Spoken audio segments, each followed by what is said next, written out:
Hello, everybody, and welcome to another Poly Christmas stream. Yes, it's still Christmas. It's still during the 12 days of Christmas, all the way up until July 5th. Somebody told me actually 6th. I'll have to look into that. But nonetheless, that means a number more days to do the Christmas streams that I'm having so much fun with.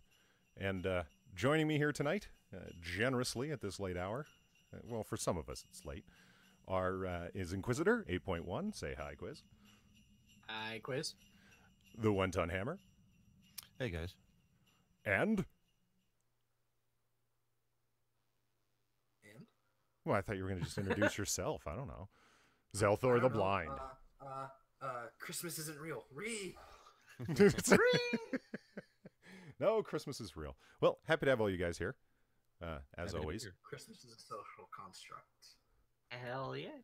And it's wonderful. So is anybody watching on my channel? Is it actually Watch your streams. is it live? Like, does it exist? Did I do everything right? Yeah. Oh, okay, Yeah. good. Your intro played after we started talking, but yeah. Sound. Yeah, That's and always a good thing. there is sound. No, that's quality. That's Yeah. good. Cool. I guess I have to ask chat if anybody ever bothers to show up. With the mic volumes, like, I'm still having ongoing volume issues with my mic on this laptop, and it's pissing me off, frankly.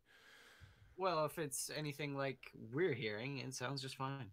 Yeah, it's more of an OBS thing than anything. Yeah. Fat Platypus says yes. To what? It's a fencing match with Discord and your configuration. Yeah, You sound fine, Polly. they're not quite mortal enemies, but they're fighting. I was playing the stream a bit, like on my phone. It Yeah. sounded fine to me. Yeah, okay. And then when I started the intro, I forgot to go to the proper scene. Like, there's just all kinds of fuck up going on tonight. But I've said it before and I'll say it again. If there's not technical errors going on a poly stream, well, it's just not a poly stream. So before we went live here, we were, hold on. Platypus is saying all kinds of shit, and I'm trying to follow it. And I'm like, oh, hold on. Is something fucking up? No, he's taking it back. I muted it. What happened? Anyway, before we went live, we were talking about Chads and Becky's as related to SJW Marvel and comic book professionals sending out hate after a bunch of series where their flagship editions of their SJW-isms have been canceled. And a lot of hate for Chad, which, in case some of you don't know, is sort of like a derogatory term for white guys. And we got into debating what Chad actually means, and Inquisitor was good enough to look it up on Urban Dictionary. So, by all means, Inquisitor, tell us, what is a Chad? Oh yes, Urban Dictionary, the high pinnacle of intellectual discourse. Yeah. If you want to go into right. the trusted definitions, you know. So the top definition is the meaning of Chad is defense warrior. The origin of Chad is believed to be Celtic. C, the positive personality traits, highly sociable, inspiring, excellent vocal communication skills, motivational, fun-loving, creative and imaginative, versatile, and more negative personality traits apt in some circumstances to be as easily bored, has trouble finishing projects, prone to exaggerating, sensitive to criticism, irresponsible, disorganized, can be moody and emotional. This is on Urban Dictionary? What I'm gathering here is that I should really change my name to Chad. I think that they actually just looked at some sort of pseudo-scientific interpretation of the name Chad and just kind of ran with that. But here's the one that because Hammer and I had a little dispute. Hammer was saying that Chad was yeah, I know, right? You and me arguing? Never. Anybody have a problem with Hammer? For Christ's sake, that's the easiest going guy I know. Oh, Hammer, you are too hard on yourself. You're so adorable. Even if we have spats, I still love you, bro. Look at my icon. I'm just adorable. You are. You're adorable because Far made you so. That's Jesus. Okay, you got me there. Okay, so here's the one definition. This is definition number 4, with 660 upvotes. This is the one that I realized well, I ascribed as being the definition of Chad. An American youth subculture characterized by an affinity for loud sports cars, MTV, and brand name clothing lines, usually found in packs late night at Taco Bell. Often seen wearing Abercrombie and Fitch t-shirts, fitted sports-themed baseball caps, Oakley sunglasses, seashell necklaces, etc. Fuck, I should be Chad. Used in a sentence, those Chads are going to go home and chundle each other's brunches. What? Wow. American language. What does that even mean? There's a great Is there a link example. to that, what that means? Yeah, that lost me. I'm sure it's probably like eat each other's asses or something. Oh, that's I just had to chundle each other's brunches. Chundle? Okay. Chundle. H-U-N-D-L-E. Wumble. All right. That's just. No. Sounds like something out of Harry Potter, if you ask me. Here you go. Here's another one. This one's a little bit longer, but I'll try to kick through it real quick. A stereotypical douchebag asshole jock frat boy with an ego the size of a planet who needs a swift roundhouse kick to the jaw, aka Chuck Norris style. Although if it actually issued by Chuck Norris, this punishment may be too extreme, even for a Chad. Basically, they think they're the best at everything, love to talk shit, and are generally a nuisance in every way possible. Chads can be found in large numbers at frat houses, local hipster bars, and new metal concerts, which are obviously real metal shows. They often travel in groups of a few, but can be found in swarms at these establishments that are other than being cocky and talking shit. Other popular pastimes of Chads include, but are not limited to, beer pong, racing Hondas, UFC, and blasting new metal on their stereo because they think it makes them look like a badass. Okay. See, that's the sort of thing that I thought of when you said Chad. I'm all like, but those guys don't buy comic books. Yeah. Well, you have to look at it in context. Those are great generic definitions, and I have no problems with them. But in the comic book world, what Chad means is their main user base. That's who Chad is, because they're making stuff not for their user base. They're making this content for SJWs. And because no SJWs buy comic books, the Right. comic books are failing. So they have nobody to blame it on. They can't blame it on other SJWs because there aren't any to blame it on. That's why they're failing. So the only thing they have left to blame it on is the white guys who actually buy comic books, but just don't give a shit about SJW stuff. So now they're calling these people that is their user base, the people who are paying for their salary, in essence, Chads. Mm-hmm. Yeah. And not only that is I think that, if someone like me were to hear that term and saying that I am a Chad because I buy comic books, I'd be like, I'm nothing like those people and you're wrong about me, so I'm not going to buy your comic book. That's double shooting yourself in the goddamn foot. Exactly. I guess for a lot of the people listening, they might not be aware of, oh man, all the fuckery we're talking about, basically. It's all Comicsgate stuff, and what's the shortest way I can say it in like 2 sentences? Marvel Comics, the once massive leader of the industry, decided to hire a bunch of SJWs and do a bunch of diversity hires, but it wasn't just for the sake of like diversity hire for racial quotas or gender quotas or something. It's like we need to hire ideologues, which is what they did, and the comics reflected that because of all the crap that started coming out. And for Inquisitor and I, a favorite target of our ire over this has been America Chavez. There's a particular artist as an example that I want to bring up here named Ramon Villalobos. Ramon Villalobos. Probably Villalobos, excuse me. It would be Villalobos.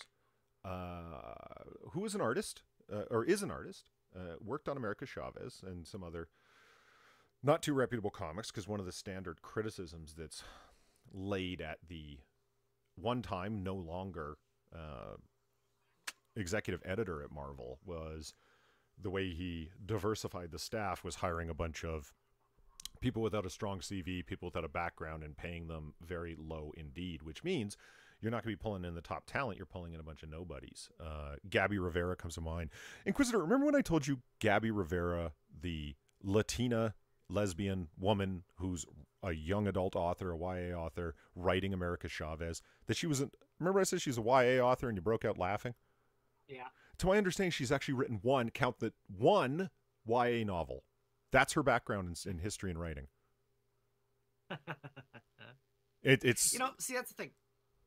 I'm okay with people giving new authors a shot, but when all they have to offer is identity politics, I think that's kind of a misstep.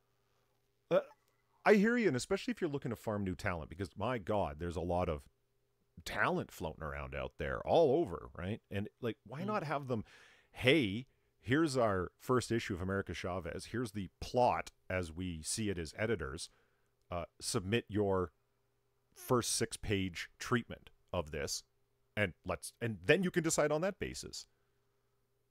You know, but it doesn't seem like they did that. It's like, oh, well, here's a Latina lesbian and the story, like young adult author, and of course America Chavez is a Latina lesbian, actually an alien lesbian, but not even a lesbian because everybody from her planet's a woman. Therefore, she's not really a lesbian either. She's just one of them. They're all women. In any case, the tweets that I wanted to read off are some of the spats that or spasms that they're going into following the cancellation of this comic book, America Chavez, or simply America. It starts off like this. This is the thread, and they're all real short, but it's like, you know, when people are in a conversation with themselves on Twitter, where they're just, it's one after another, and no one's reply. These aren't replies to anything. They're just wanting to talk longer than the character limit will allow them, so they just got to keep going. It starts off with, again, Ramon Villalobos.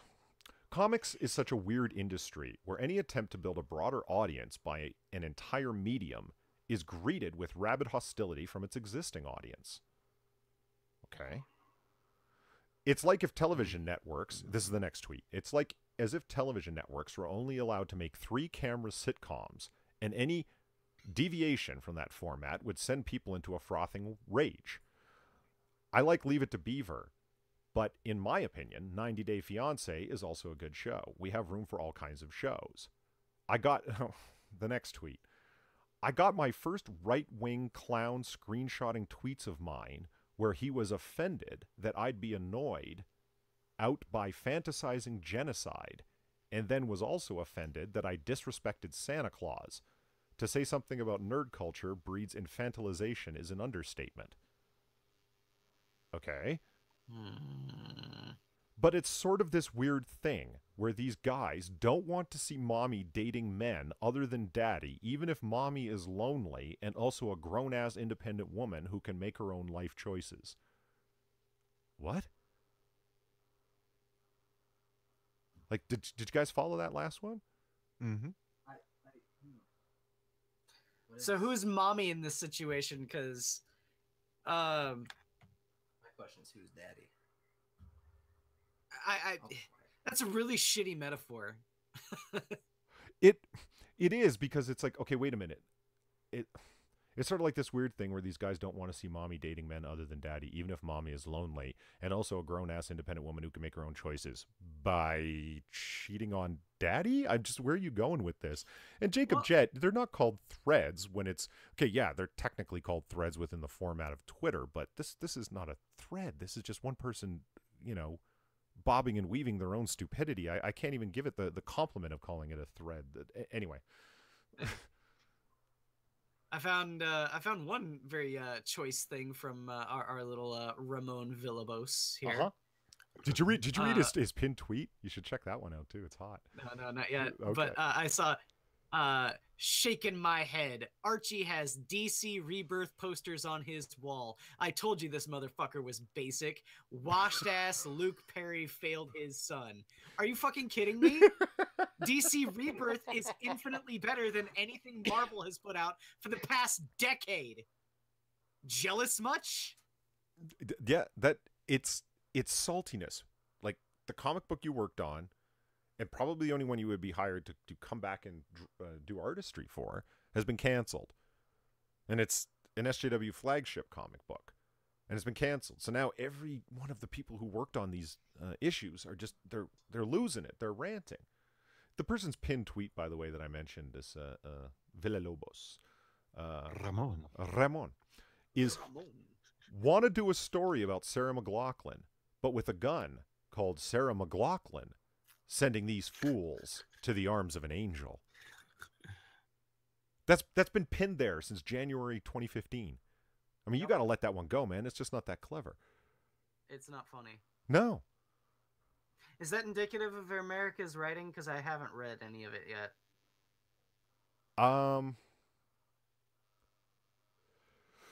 No, I mean, this Ramon was a artist, actually.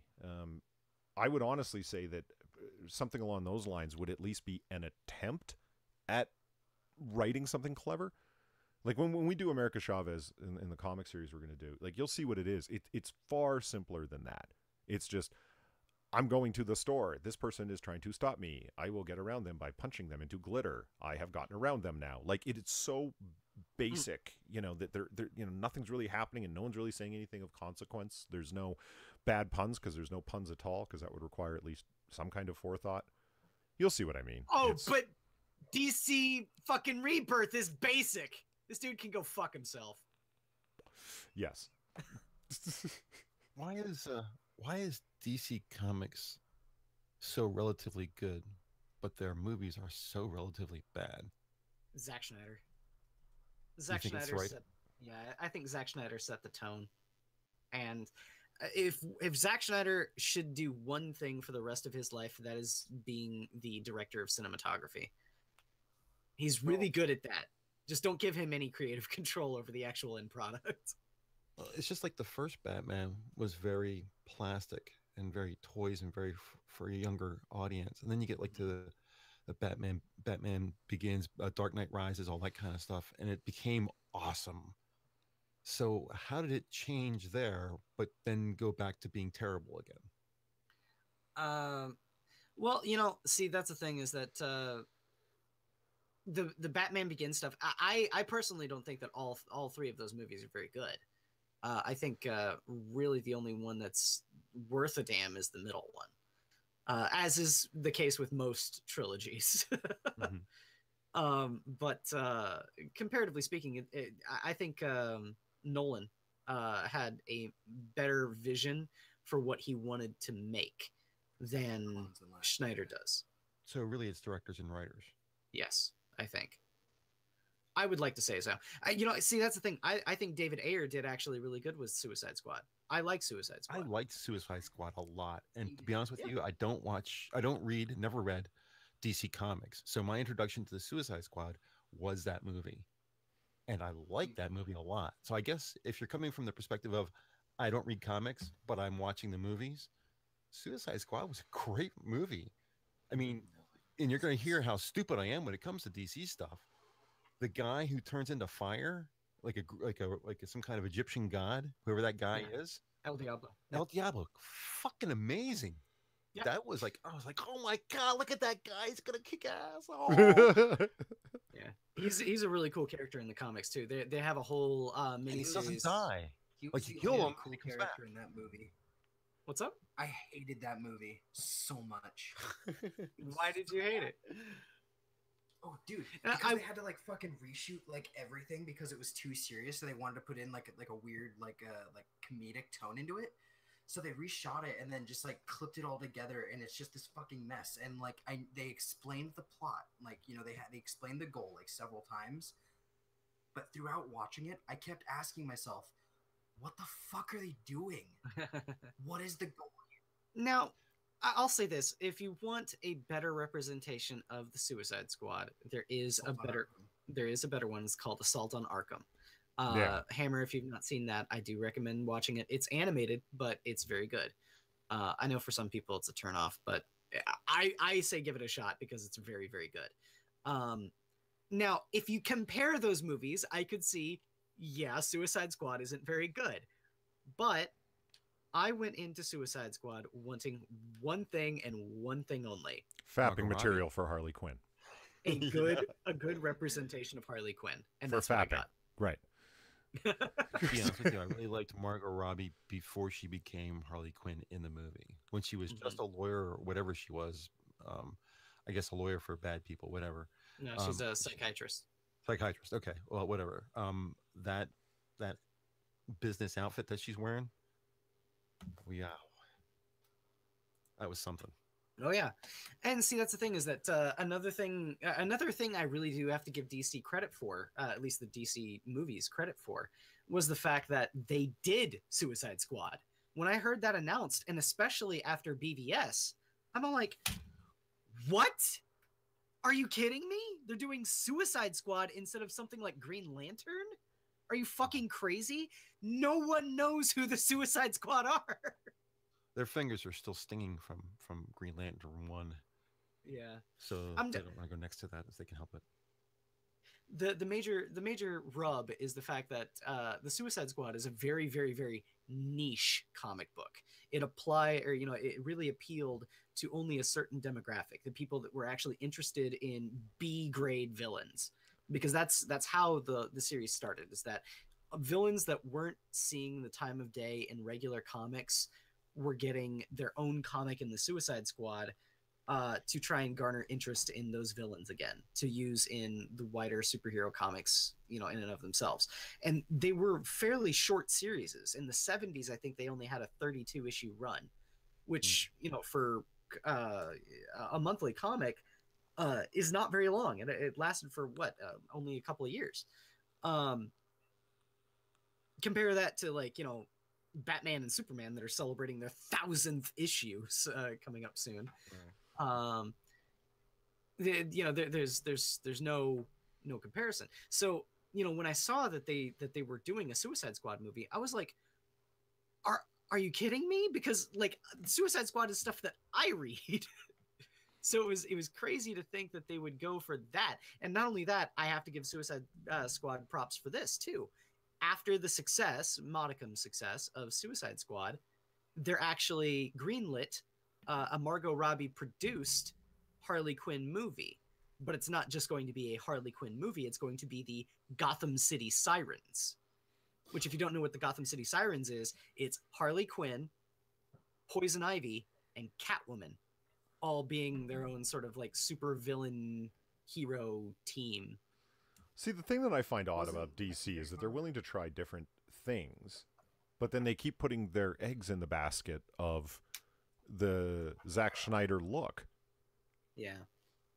I mean, not so much when with Justice League, because a different director comes on that they're fine. I mean, to do 3 films all with that style, but it's like, oh, we're going to try different things. Like, we're going to go with Suicide Squad, and we're going to make it weird. Like, go with a B villain group, and we're going to try Gotham City Sirens and so forth. But yet you maintain that everything has to be muddy in the middle of the night, depressing, dank look, and not the good dank. It ain't easy being green. It's not the Daddy Dankula. It's not the Nazi pug dank. No.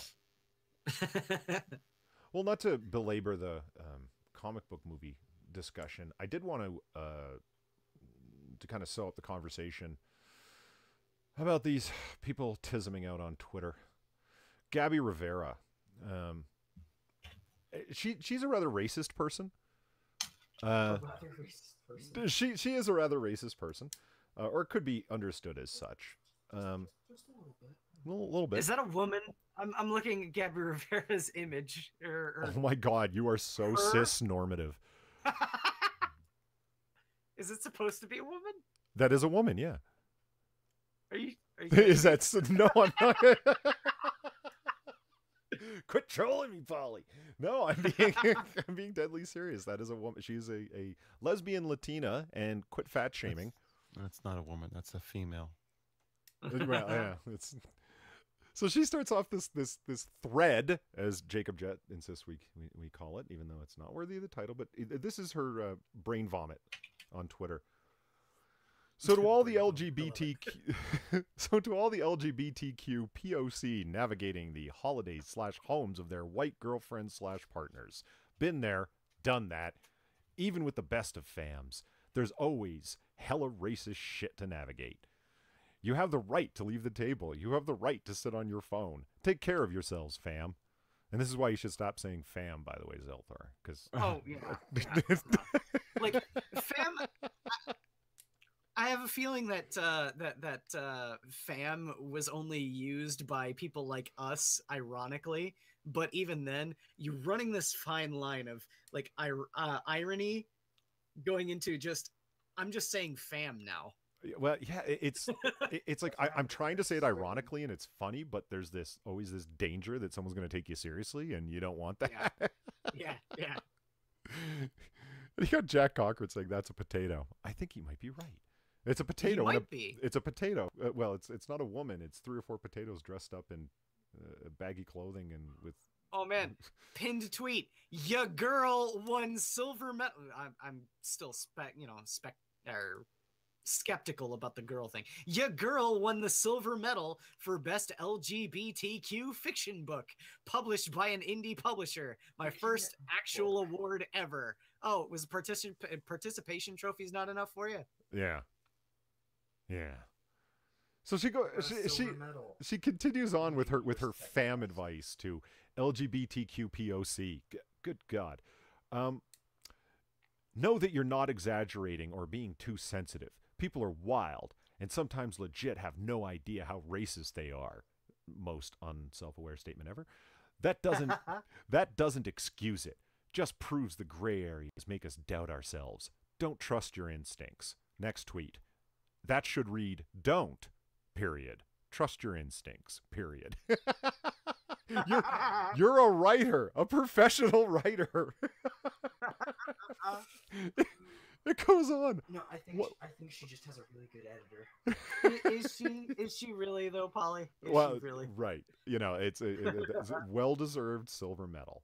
One of my exes had the best family ever, but it was the extended fam that had me in conversation about why they should be able to use the N-word and asking me about my citizenship, all this stuff. You just got to try and have a... Yeah. What the fuck does the N-word in citizenship... Isn't she Hispanic? N-word! Are you trying to tell me this sounds like a made-up story of stuff that didn't happen? Maybe. I'm just confused as to why... that's even a relevant conversation when she's Hispanic. It isn't. It's just she's making it up, or at least if she's not doing a good job in her professional writing talent to make it seem like it's a legitimate story. You just got to try and have a convo with your partner beforehand. Will they have your back? Fucking move. Is the room you're sharing a safe place for you to take a breathe? Are there other folks in Take a breathe? Are there other folks in your area you can stay with if it gets to be too much? Will your partner go in for somewhere else if things get too heated? If your humanity gets called into question? Good stuff to know up front. Your humanity... I'm trying to picture her white girlfriend's family saying to her, so I'm just wondering, why is it I can't say the N-word when I always could up until now? And while I'm at it, are you Latinos human? Like, I mean, seriously, who calls your humanity into question? Oh my... There's a retweet. You know who calls your humanity into question? People who don't like Trump. They'll be the first people to call your humanity into question. Yep. Yeah. And it's funny you mentioned Trump, because the best thing to do is scroll through Mark Wade, Gabby Rivera, Heather Ontos, any of the SJW Marvel and DC-ites, and you will see again and again as you scroll through, they spend all day on Twitter. They're very, very active, and it's like Dr. Random McCam's video. Trump, GOP, Trump, GOP, Trump. And it's like, you guys are like, do you guys ever talk about comics? Ever? Gabby does not talk about America Chavez very much at all. Nope. No, she doesn't. I'm just marveling at this. Hi, I'm a non-binary fat activist, and my goal for this year is to sell 100 prints of fat art. If you're not binary, Good luck with that goal. if you're not binary, then why did you say this girl won an award? And Zach at Diversity in Comics had a great line about that. I totally forgot about that tweet. Yeah, she retweeted this. Say it again. My goal is to sell 100 pieces of fat art. What was it? Yeah, 100 prints of fat art. Right. And it's like, I'm going to help this struggling artist who's doing their fat art sell this art. So I'm going to retweet this. And if you look at her art, yeah, it's all fat art, like fat people, fat characters. And Zach's like, see, this is the beginning of end times, guys. This is how, this is how you know, like America will have fallen, into the dustbin of history, and future people will be looking and they'll find stuff like this and say, yep, this is how it ended.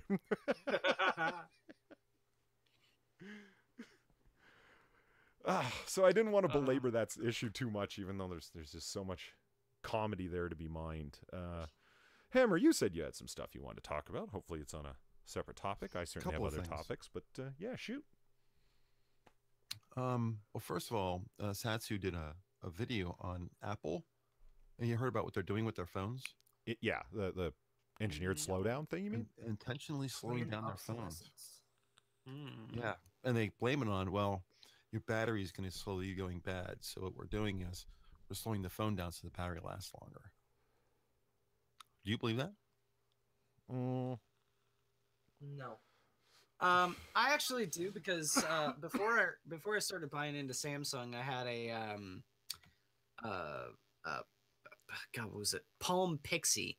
That was my first small smartphone, and it had a built-in hardwire that would immediately cut off 2 of its 4 cores when it got below a certain battery threshold, and it would visibly slow the phone down. Now, Hammer, are you aware of the time frame, the sequence of events with that? Was it like it's revealed that Apple was doing this, and then Apple, announced this story, which kind of makes it seem like this is the best explanation we could possibly come up with for why we're slowing down our own units? That's what makes it suspicious for me, because people have complaining about newer versions of iOS slowing down phones. And it's been a complaint for a long time. It's not anything that anybody who's using iOS doesn't know about. Everybody knows about it. Every time there's an update to the phone would slow down a certain percentage more, then a certain percentage more. And we all saw it. It's not like it's not obvious. It's clearly happening. And the original explanation was, well, we're just adding more options, more features that take up more processing. So that's why. But that was the ongoing statement for a long period of time until recently, where they just, oh, no. That's not true. This is the real reason why. So you lied to us the first time. So why would you be lying to us now? I'm just confused as to why this is suddenly news. I've known about the whole planned obsolescence thing for a while. Since I had my old iPod, I still have it. I mean, that thing can't hold a charge for longer than a half hour. I think a lot of Apple fanboys just didn't believe Apple's explanation, which is why the second explanation came out. I think if Apple would have kept their mouth shut and stay with the first explanation, people would say, okay, well, it's been years and years and years. They're not changing their story. This must be the reason, But when you change it like this, now everyone doesn't believe you anymore. Yeah. So... I do think that probably the disposable phone market has kept Apple afloat for the past, decade. Where's the burst point? Like the $1,000 phone I thought was it, but apparently not. That's part of the disposable phone market now? A 1K phone? Fucking hell. Yeah. The iPhone 10, which is now finally getting some of the features that other phones have had for a long time. Like being able to fart. Jack Concord asks, can we call fat art fart?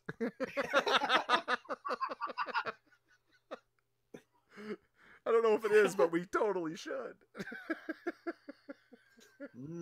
Get yourself some fart. Yeah.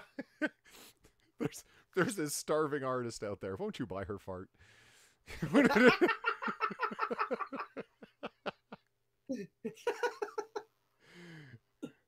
I don't know.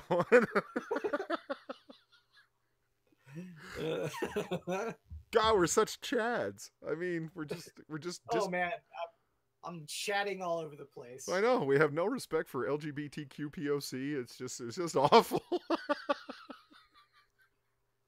I keep on trying to figure out a way to pronounce LGBTQ, just like, phonetically. Right. I still haven't been able to, but because I think it would be hilarious to go, LGBTQ puck. Right. I do love that whenever they're tweeting, you gotta follow these people's Twitters. It's just an absolute comedy goldmine.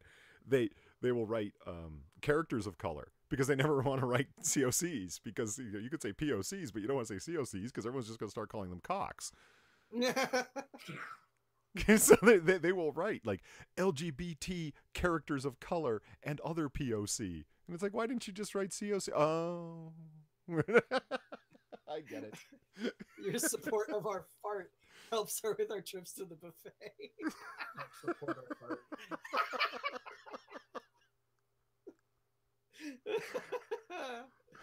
Oh my god, Jack. Never change, dude. Never change. I love that there's not much work to do to make fun of them. They're so self-parody.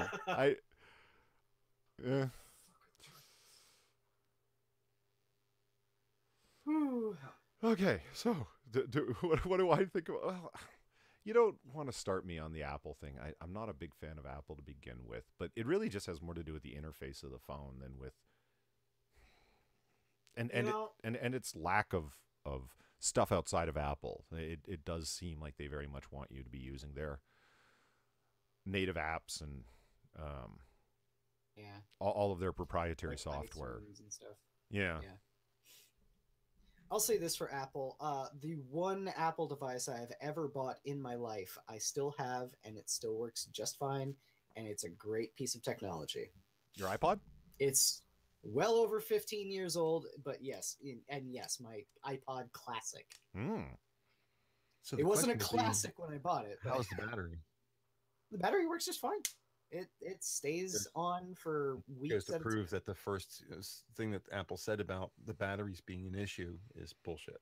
Well, the only Apple piece of technology that I've ever bought and still have is my iPod Touch, and it's several years old. It was one of the first gen iPod Touches, and yeah, the battery's fine. I never update it because fuck you. That's why. Yeah. Well, I'm sure as soon as you do, it'll slow down. Right. I have a 4th generation iPod from like 2010 or something like that, and the battery's so bad, like it doesn't last longer than a half hour. Really? Unless I'm streaming music, because then it's good. But if it's on Wi-Fi, oh, see, that's the thing. Mine doesn't have Wi-Fi. Mine is just an iPod Classic. All it does is play MP3s, which is nice because it's 80 gigs internal. Don't have to worry about another, storage increase by using an SD card or any of that kind of shit. It doesn't load my entire music library, but it loads enough, and I'm perfectly happy with that, and it lasts for weeks. I have a 6S Plus, and it lasts 2 days of normal use. Every time I do an update, the update turns on the Bluetooth, which will kill it quickly, or relatively quickly, half a day. So as long as I remember after the update to go in and turn Bluetooth back off again, then it's fine. And it really hasn't slowed down. And I've had 3 updates on it. So it went from 10 to 11.1 to 11.1.2. So mine hasn't had an update since iOS 6. How long ago was that? Well, pretty sure I got it with iOS 6 in like 2012. Yeah. Maybe it was 2013, 2014. Well, you can go ahead and click the dislike button if you like Pop-Tart. That's fine. as long as you're clicking a button, we don't care which one you click. Like that click button. Lick You dyslexic dick slut. lick that like button. Haven't you noticed that I say that in every stream? Remember to like that smash button. The other thing I wanted to touch on was the swatting death. Yeah, I heard about that. I saw somebody say in chat that they got the guy. Mm-hmm. So thoughts on swatting, guys? Well, can we talk about something just before the swatting, like directly related? But I watched SDA's video on it, And that's where I heard of it first. I had not heard of it before then. And SDA was talking about, like, obviously, you know, stop swatting. And if you're going to, like, why are you giving somebody else's address? And then so on. And I'm like, I have a feeling Hammer's going to have a different reaction to this. It's like, you go up to a door and there's a guy there, and so the SWAT guy shoots him. And it's like, Jesus Christ, what do you mean? Like, did the guy show up at the door with a fucking AR? Why did he shoot him? Because we heard a report. Is that what happened, though? I mean, because he's a police officer. Well, that's all he needs. Well, and it's like he's on administrative leave. Of course he is. So he's on vacation at home, not working and getting paid. Nothing's going to happen to him. We all know it. He'll have a court case, and he'll be declared innocent, and nothing will happen. Yeah, schoolboy. It was SDA said. You know, she said, "Don't do it." Like, not in the way of, like sarcastically. Like, of course you shouldn't. You know, what the hell's wrong with you people? Was the way that she said it. It's like that guy in the hallway who reached for his belt, you know, and they took an AR and put 4 rounds into him. You know, he's not trying to disable them, not with 4 rounds. He's trying to kill the guy. Yeah. There's no question about that. One was enough. 2 was too many. I love the way Philly D described that. He's like, okay, so you shot him, but I'm more concerned about that bizarre game of Simon Says you had him playing. Like, it's like, yeah, what the fuck was that? You know, get down on the ground, interlink your toes and your fingers, and then keep crawling towards me while doing the hokey pokey. Like, it was just fucking weird. Police are trained to shoot at center mass and are trained to shoot to kill. The problem is that they go for their gun entirely too easily. That's the problem. Well, they know they're safe because all they have to say is, "Oh, my life was in danger." Yeah. Oh, well, that means you can shoot anybody you want anytime you want. Go right ahead. Pull it out, whip it out, kill them. Who cares? Well, Jack Cochran says just a citizen. There's plenty of them. Jack says the new statement from the cops is that his hands was going down towards his waistband, which is as credible of a statement. Like, if, Jack, you were referring to the swatting situation, is as credible as, like, I shot myself. My gun went off when I was cleaning it, as your explanation for how you shot yourself. Well, of course that's what happened, because there's no other answer you can call. I was fucking around with my gun like a moron and shot myself.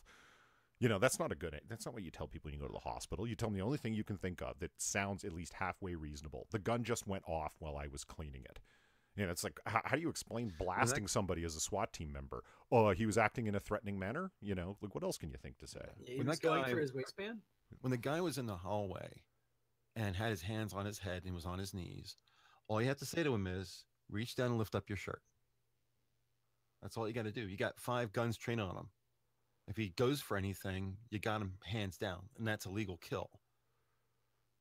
And then, you know, by lifting up his shirt, there is nothing in his waistband for him to go for. Mm-hmm. And that saves that man's life. I think there's the underlying assumption that everybody's a quick draw artist in their mind. You know, that it's like, if you allow him to reach down to his shirt, he's going to, like, come out with a fucking Colt Peacemaker and blast everyone before they know what happened, you know? That guy was so scared he was crying. Oh, I know. He was crying. It was hard to watch. It was. You really think a guy who's in that kind of mental state, who thinks he's going to be dead in a few seconds, you think he's going to draw on anybody? There was footage. Oh, yeah. Yeah. Very clear footage. Painful to watch, dude. Like, Jesus. Yeah. The guy's he's crying and begging for his life while the cops yelling the most bizarre commands at him that make no fucking sense. And other police criticized him, where this is not part of any training that I know of any TAC teams getting in terms of commands to give people. Interlock your feet behind you and then crawl towards us. Like, what? How does somebody supposed to even do that? You're watching him do it, and it's awkward as fuck. It doesn't even make any sense. The guy seemed like he was just making up commands on the spot. Why would you have a suspect crawl towards you? Why don't you just walk towards him? I don't even get it. Like, yeah, just stay still, fucker. We'll come to you. We're only like what, 6-7 feet away. This is an intentional kill, in my opinion. Yeah. Yeah, but they're fine. They're off. It's all good. You know. To the swatting issue. Like, supposedly, I saw in chat that they've caught the guy who was the serial swatter. Because he's not only just swatting, but he's doing bomb threats as well. As a matter of fact, he went as far as to say that he prefers bomb threats over swatting. They're more fun. So supposedly they got him. I'd be interested to see what happens to him. I'm not sure what he's going to be charged with. That was my question: is what do you charge a guy who gets someone killed, even though it's by a cop who is trigger happy? What do you charge the person with who did the swatting? Criminal negligent manslaughter. I mean, it would be a precedent-setting case, but yeah, it would be So what do you criminal charge a cop negligence. with then? If he Uh, committed manslaughter, then what do you charge a cop with? I mean, it's like saying, what do you charge the car with that you used to manslaughter someone else? Yeah. But I would say probably accessory. The cop should accessory get to manslaughter. Yeah. Is that even a on the books as a charge? Yeah. What? Accessory to manslaughter? Accessory to manslaughter? Yeah. Absolutely. Where did this happen? What state? Think about it this way: if there are multiple people in a car egging someone on to run someone over, or just egging someone on to be reckless, and they accidentally kill someone, then the person behind the wheel is going to get negligent homicide, manslaughter. All the other people in the car that were egging him on are going to get a similar or accessory charge. I can look up court precedent though if you guys really want me to. I'm already looking at. I don't see. There's accessory to murder, but I don't see an accessory to manslaughter. There's involuntary manslaughter. See, it's I got don't see an it's got me accessory thinking, to- like when you cause a It might situation, be when you it might intentionally, be involuntary manslaughter. I don't I think know. it It is. seems like it's out of that person's hand. Like, you think of Othello. Yeah, Iago completely set up the situation whereby Othello went and killed his wife Desdemona. He made him think that she was cheating. He lied. He planted evidence. He did all of these things. But what did he actually do to get Othello to murder? Nothing. He did things to make Othello angry, knowing that he could make him do that. Is he Where did that responsible chick for the get- death? I don't know. What did that chick get charged with who talked the guy into suicide? Oh What yeah, did she get charged with? she got manslaughter. Second degree. She got manslaughter. Yeah. Which is kind of, frankly, kind of weird. Like, fuck that bitch. But still, that's kind of weird. But I don't know. We're kind of spreading into what Medicare calls internet lawyering. It's just, I don't know. Yeah. Right. Well, like Medicare can talk all he wants about that, but I will say this: there is certain benefits to knowing your civil rights. And even Yeah. if it is Yeah. internet lawyering and spectating on it, it's good to it's good and healthy to have that sort of speculation, especially about your government. It's, It makes you be a better citizen. no, I agree. I'm not saying that people should be ignorant of the law. If anything, if they were more aware of their civil rights and the way they play out in their particular state and county, that would be all the better in my mind. But people, I think what he's referring to, and rightly so, is when people are talking about this is legally allowed when it's doxing because there isn't second tier torsion interference, and it's like, dude, what are you fucking doing, Wikipedia master? Fuck off.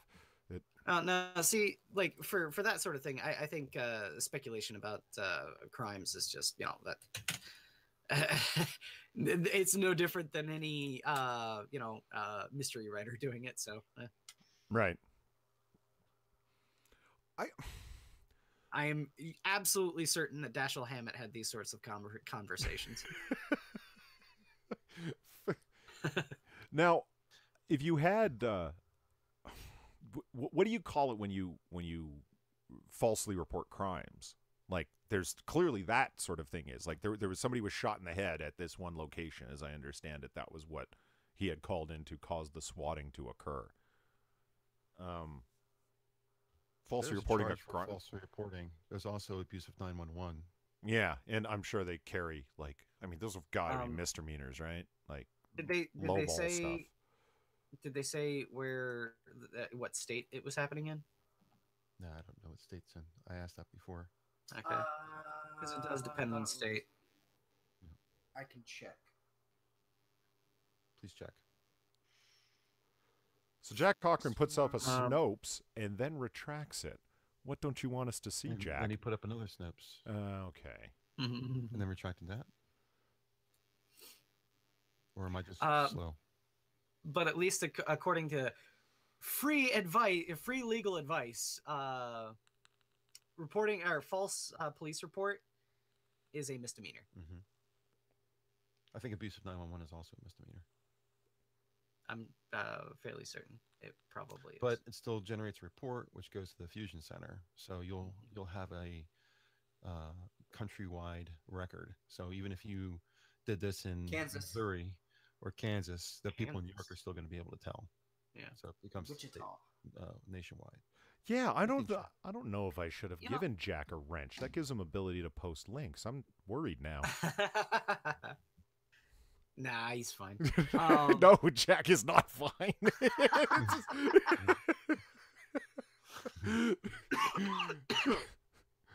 You know, see that with it being in Wichita, and you know, okay, going. Sorry, my train of thoughts all over the place.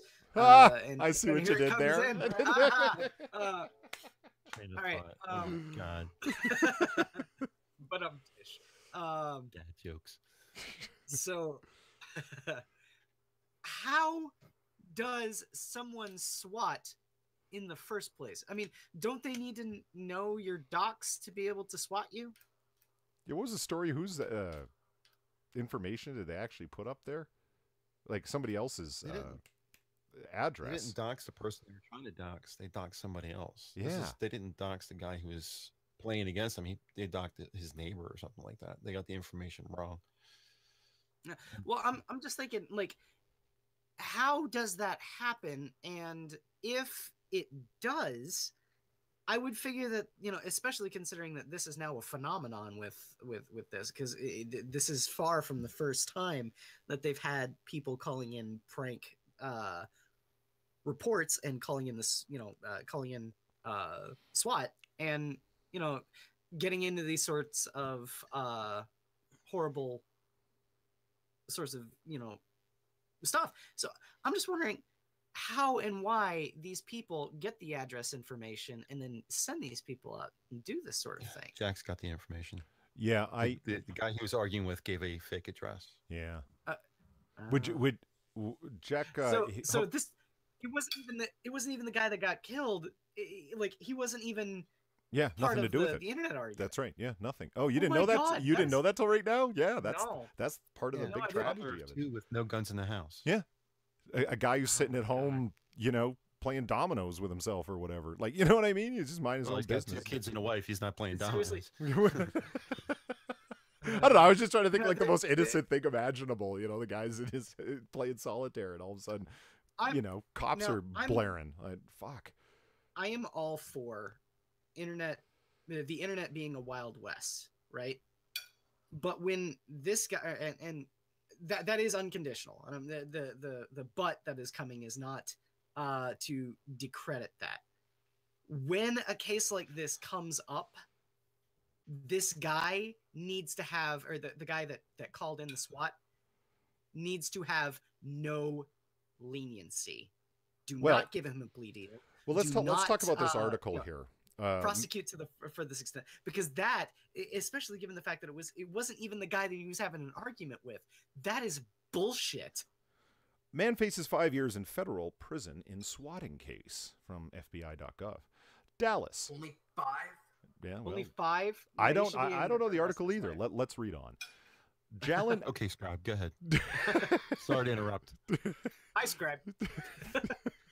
Jason Allen Neff, 33, pleaded guilty today to federal charges in a quote-unquote swatting case, announced U.S. Attorney Sarah R. Sandala of the Northern District of Texas. Swatting refers to falsely reporting an emergency to a police department to cause special weapons and tactics response to a physical address or making a false report, blah, blah, blah, blah. Neff, also known as Crazy J, from Omaha, Nebraska, although he was living in Jackson, Missouri when he was arrested. Neff pleaded guilty to 1 count of aiding and abetting a conspiracy to use devices to modify telecommunications instruments and to make unauthorized access to protected telecommunications computers, and 1 count of obstruction by retailing against a witness? Retaliating against a witness. Yeah. Wow, why is that word so hard for me to read? It's retaliating, yeah. I don't think But- he's selling anything, so he's not a retailer. Well, thanks. Retaliating against a witness, victim, or Maybe we're bad informant. If a court accepts the terms of the plea agreement, all parties will have agreed to that specific sentence of 60 months in federal prison is the appropriate sentence for the obstruction conviction, and it should run concurrently to any sentence imposed for any other count of the conviction. Neff, who remains in custody, is scheduled to be sentenced December 1st, 2014. It's an older article by Judge Sam Lindsay. According to the documents filed in the case, Neff, along with previously charged and co-convicted conspirators, these various people, and others. They were sentenced in 2008 to 30 months, 60 months, 60 months, 60 months, and 135 months. And the final one, another 30 months. Were members of and participated in telephone chat/party lines in which they made or facilitated in the making of swatting 911 calls. They concealed the true caller's ID and made false reports of violent crimes to elicit a police response because they knew that the police were just going to go in there blasting. That's frightening. And targeted members of a telephone chat party line, their family members, and associated persons. Wow. So, did the guy that got 130 months, dial the phone? Yeah, Why did he get so much more than everyone else? I say all of those people should be like fucking in prison for the rest of their lives, man. They've shown that they have complete, especially with a line like they knew that they would just go in guns blasting. They have absolutely no regard for anyone else's safety. Isn't that a very frightening part of it? All we know, like, it's really no more difficult to get somebody murdered than to call the police and say, hey, yo, somebody's shot in the head at 123 Nowhere Street. And then you know that there's going to be, like, guns blazing like a fucking hit squad. Like, holy I live at 123 Nowhere Street. Well, I didn't. Oh my God, Doc! Fucking guys. That's sexist. I don't know, man. Yeah. That sort of thing is frightening, and I do think it's indicative of the state of law enforcement in the U.S. I also think that it's a state of, or it's indicative of these people that they should have harsher sentences. Well, not to be a smartass, but the police are a hammer. They're not a scalpel. They don't call the house first to try to establish a line Hammer's of a cop communication. confirmed re. They don't call the house first to establish communication to see if there really is a threat going on. They don't do all the background things that a smart police department or police presence would do. They just knock on the door and they have their battle gear on and they have their tank out in the front yard and their missiles located at the front door and they're just ready to destroy everything. That's not what U.S. citizens want. Yeah. It's an odd situation that, you know, the reaction is so strong. Like, I'm absolutely speculating and pulling this out of the ether, but it's like, yeah, you're damn right the FBI is going to come down on them hard. When we break in and murder people, we do it by our own volition, not yours. Like, you know, it... Yeah, at least if people are...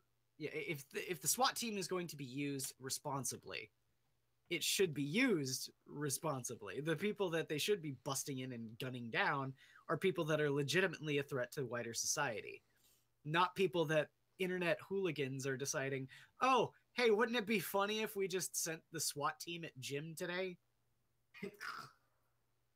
So easy to commit murder now. Yeah. All you have to do is say, oh, yeah, there's a hostage situation and the guy's got a gun. And boom, the cops will be happy to commit murder for you.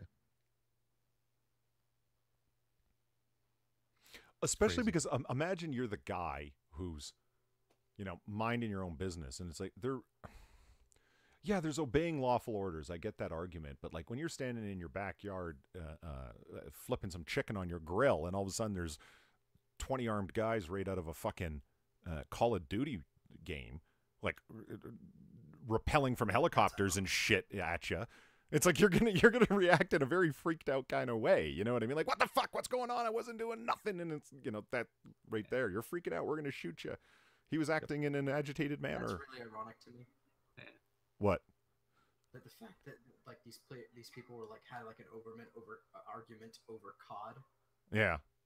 It was like $1.50, something to do with $1.50. It's like, dude, just pay the fucking $1.50 and stay alive. You caught that too, schoolboy? I thought you said wider society as well. Well, and the other thing I had, because I had three things. You said two. I have three. Okay. So the third thing I had was not the current video, but the previous video from Barbara for you to see. I don't know if you subscribe to her or not. She's an anti. She was at VidCon. Yeah, I know Barbara Freese. Yeah. Not her last video, but her previous video was on sex bots. And I actually commented on her video. She was talking about how sex bots now are being developed just as quickly as any other technology, and how sex bots are now being programmed with AI, so they can respond to you as far as how you move, the sound of your voice, that kind of thing. I mean, it's gotten past the point where it's just a plastic doll sitting there. Now That's kind of creepy, though. Yeah, now there's, they're talking about the bots being able to read what you're doing and present emotions back to you. Of course, they're not real emotions, but they simulate emotions because it's a computer. And there are actually some people who are trying to determine whether or not robots would have rights, so that you would have to get consent from the robot. Oh my God! Yeah. Yeah, I remember Scribe cracking jokes about the Consentatron 5000. We program it to say yes. Can you believe that? What got me most about the video, though, is if you listen to Barb talking, there's a panic in her voice. And I saw a meme on our Discord server where a woman had a sign up and a middle finger, and she says,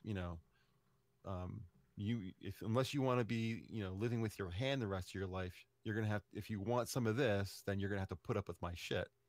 And that was the top part of the meme. The bottom part of the meme was a sex robot. Sorry, Hammer.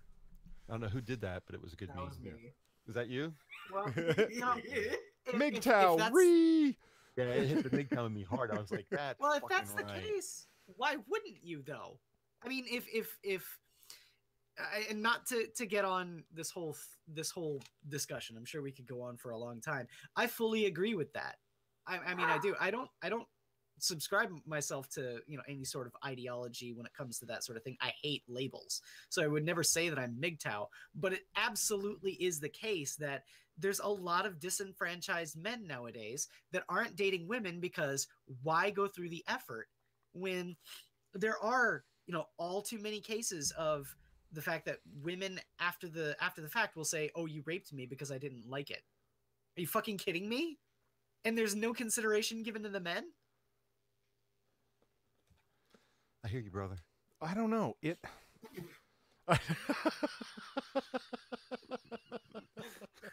That broke my concentration. Testify. Oh, Lord. Hallelujah. You have to admit that guys are, a large part of our psyche is we're just looking for a warm, comfortable, moist sandwich to eat when it comes right down to it. So if that's going to be the only thing you're going to hold back, that's your only worth in your own eyes, then why isn't it just as easy to say, well, I'll take my business somewhere else? Yeah. Warm, moist sandwich. Yeah. I think most people are getting the point I was trying to make, but that's the deal. I mean, sandwich. If you see yourself as nothing but that one thing as a woman, what are you offering me? Am I going to be able to count on you? Am I going to be able to trust you? If all you have is what's between your legs, and that's where you see yourself as nothing but that, as a prize to be won, that's not the kind of person I want long term. Mm-hmm. Mustafa here. People seriously underestimate how far a person is willing to go not to deal with someone's bullshit. Yeah, they really are. And I think the decreasing birth rates in the United States is evidence of that.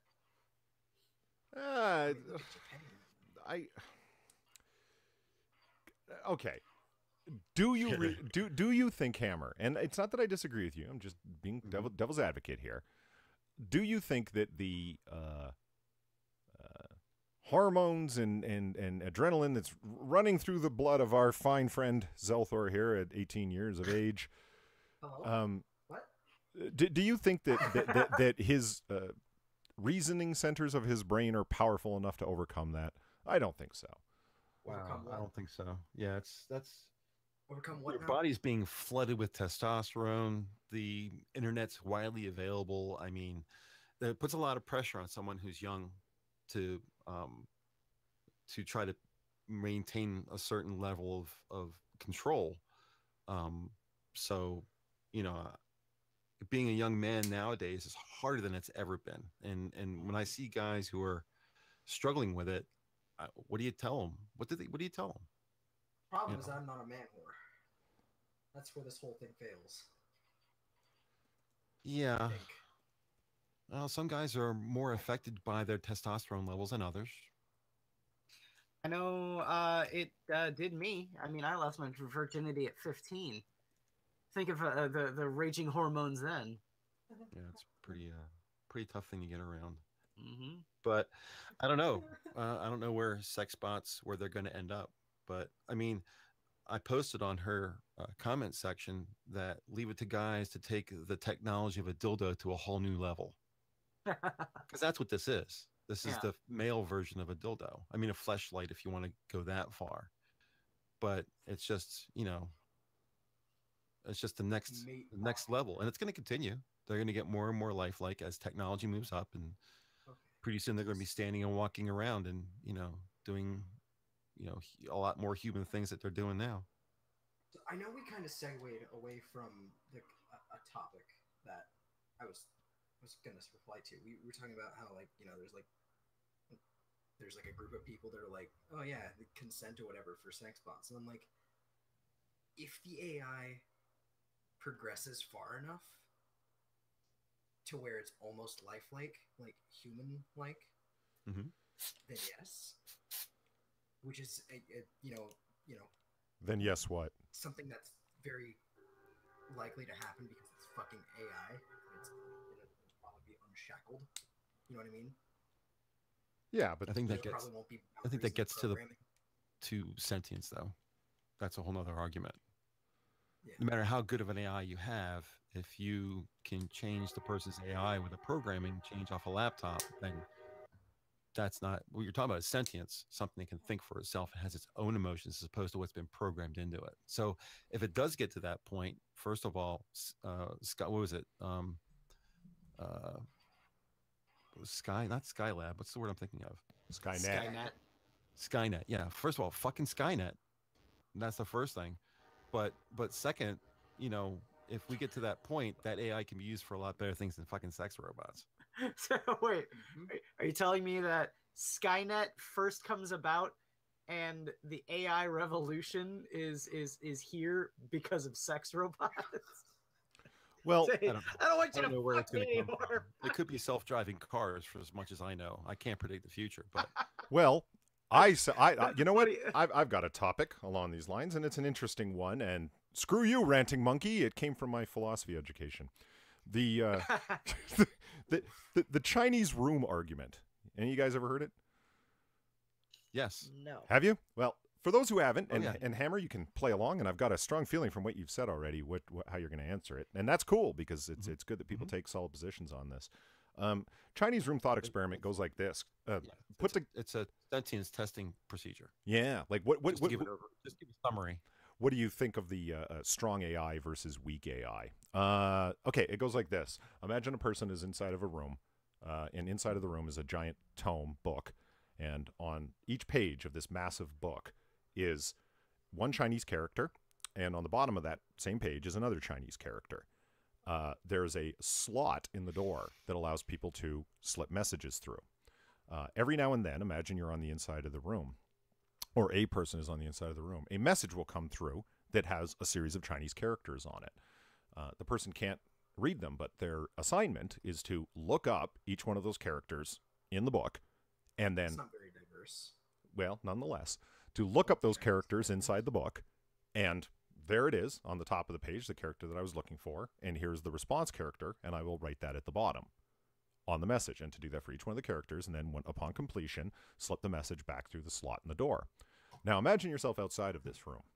The person proclaims, as designed by John Searle, who came up with this, the person says, "This room can wonderfully speak Chinese. Here, watch." And he writes on it in Chinese letters and Cantonese letters, "How are you feeling today?" and slips it through the slot. Moments pass, it comes back and it says, "I'm feeling fine. How are you?" in Chinese. The question at hand is, Can it be said that the person inside the room understands Chinese?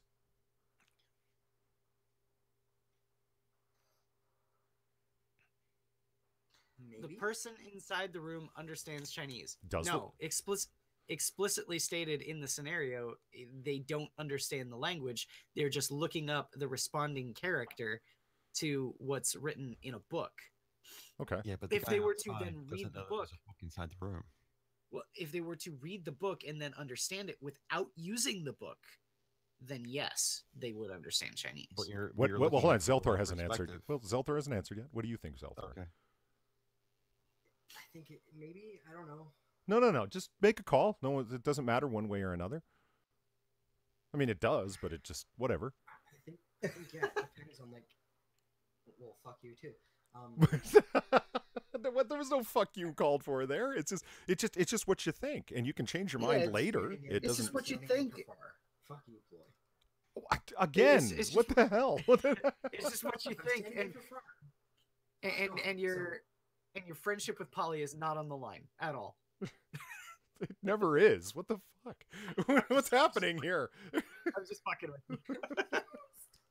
Well, there's some clarification that's important about this. The guy outside the room does not know that the guy inside the room has a book. Mm-hmm. No, he doesn't. So from the perspective of the guy outside the room, it seems to him like the person in the room knows Chinese because he doesn't know there's a book. And the other question is, does it have to be a person inside the room? See, there's a lot of questions about this scenario that make it difficult to answer that question. Jack Cochran is very as- interested about this scenario where the person inside the room poops. So clearly he's cut to the crux of the issue. As the scenario was presented, I'm going with what was stated as fact, that there is a person in a room with a book And a that is poop handed hole. a letter that is handed a letter, and that they have to transcribe the response in the book. If that is its sole function, no, the person inside does not know Chinese. If the person in the room takes it upon themselves to learn Chinese from the book so that they can respond to the letter without using the book, yes, they do. The question is was misstated. The question is, does the guy outside the room know if the guy inside the room knows Chinese? The way I heard the question was, does the Right. guy inside know Chinese? Yeah. No, the guy outside couldn't possibly know. Yet, Not without knowing the exact circumstances of the person inside the room. yet, he's getting responses back. Yes. See, that's the question. How is he getting responses back if the guy doesn't know? See, one of the great criticisms of that Schrodinger's cat. of that thought, you don't know if the person inside the room is dead or not until you look. Exactly. One of the great criticisms of it that came up is that's really a reforming of a Turing test. If you look at Right. it strictly from the person outside the room's perspective, the real question at hand is perfect simulation duplication, like as related to Does everybody know AI? what a Turing test is? Does everybody know what a Turing test is? Yes, I know what a Turing test is. Zeltor, do you know what a Turing test is? It's okay to say no. Which test? Turing, Turing. No. Okay. Maybe. Go ahead and explain it to him, Quiz, because you know what it is. A Turing test is where there's a series of questions given to a computer or another person to be able to ascertain whether or not it has the higher cognitive function to say that they have awareness of themselves. Yeah, the responses would intelligence be test. indistinguishable whether they were human or not Yes. from a human. So that's what Turing test is. And this is a version of the Turing test. So the question is, in this case, does the person outside the room know if the person inside the room knows Chinese? But the Turing test basically says, can this computer pass itself off as being sentient?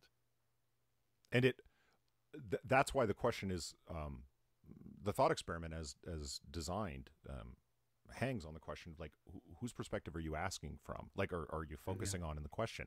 The person outside the room, then it's nothing more than a Turing test with Chinese in it. So therefore it becomes spectacularly uninteresting because you could just simply ask questions in and around a Turing machine. When you ask questions of, can it be said the person on the inside of the room understands Chinese? Because people have, and I've heard them make the arguments, in lecture halls and stuff. Like, but is that not exactly what's going on with a human being? We're receiving inputs, we're accessing given RNA sequences and so on, whatever, like drips and squirts in the brain result, and then we kick out a given response. We are biochemical machines. How is it any different? It's just organized differently.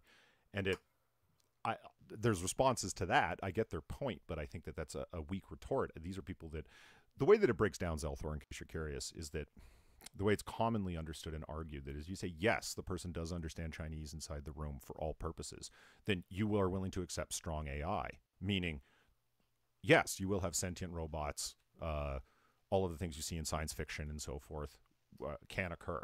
And if you say, no, the person in the room does not understand Chinese, then no, it's weak AI is the only thing you're willing to accept, meaning that it's impossible to program a robot. All your programming is higher and more orderly responses to inputs, which is not sentience because they lack, and this is what Inquisitor's getting at, semantic value for the words. The words are not a repository of meaning for them. They possess no individual meaning. Whereas we, as sentient human beings, have an awareness that when you look at the name of a loved one, for example, there's all sorts of meanings and associations and history and all sorts of other things that those characters scrawled on a page hold as a repository of meaning for you that they do not for the person inside the Chinese room. They're merely kicking out responses. So that difference of possessing semantic value for characters becomes one of the key identifiers of sentience and metaconsciousness.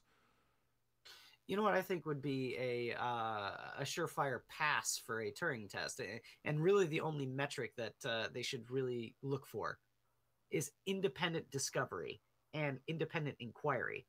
Like, if the scenario is the same, like if the person asks a question, gets a response, that's perfectly fine. That's, it's part of an exchange, yes. But if the machine asks the question and then disseminates the information from the response and asks another question similar to or even logically bound to the same mode of the conversation, then that would be a surefire pass for a Turing test. But that's not what the Turing test is about. The Turing test is about input and output. Yeah. I think I'm disappointed to find out we've lost half our viewers since discussing this. That's sad. They don't like science. Well, this isn't science, my friend. This is philosophy. In rational discourse. That sucks. Everybody took off when we started talking about this. Oh, they're a bunch of losers. Okay. Was Picard correct when asking data questions in The Measure of a Man? Was he correct in his assertions towards data? I have not watched that episode. let's make it nerdy again and bring them viewers back. I am not as well buffed up on Star Trek as you guys, so you guys can go ahead on that one. I'm kidding. Hammer and I will do that in Discord when nobody else is going to be forced to suffer through it.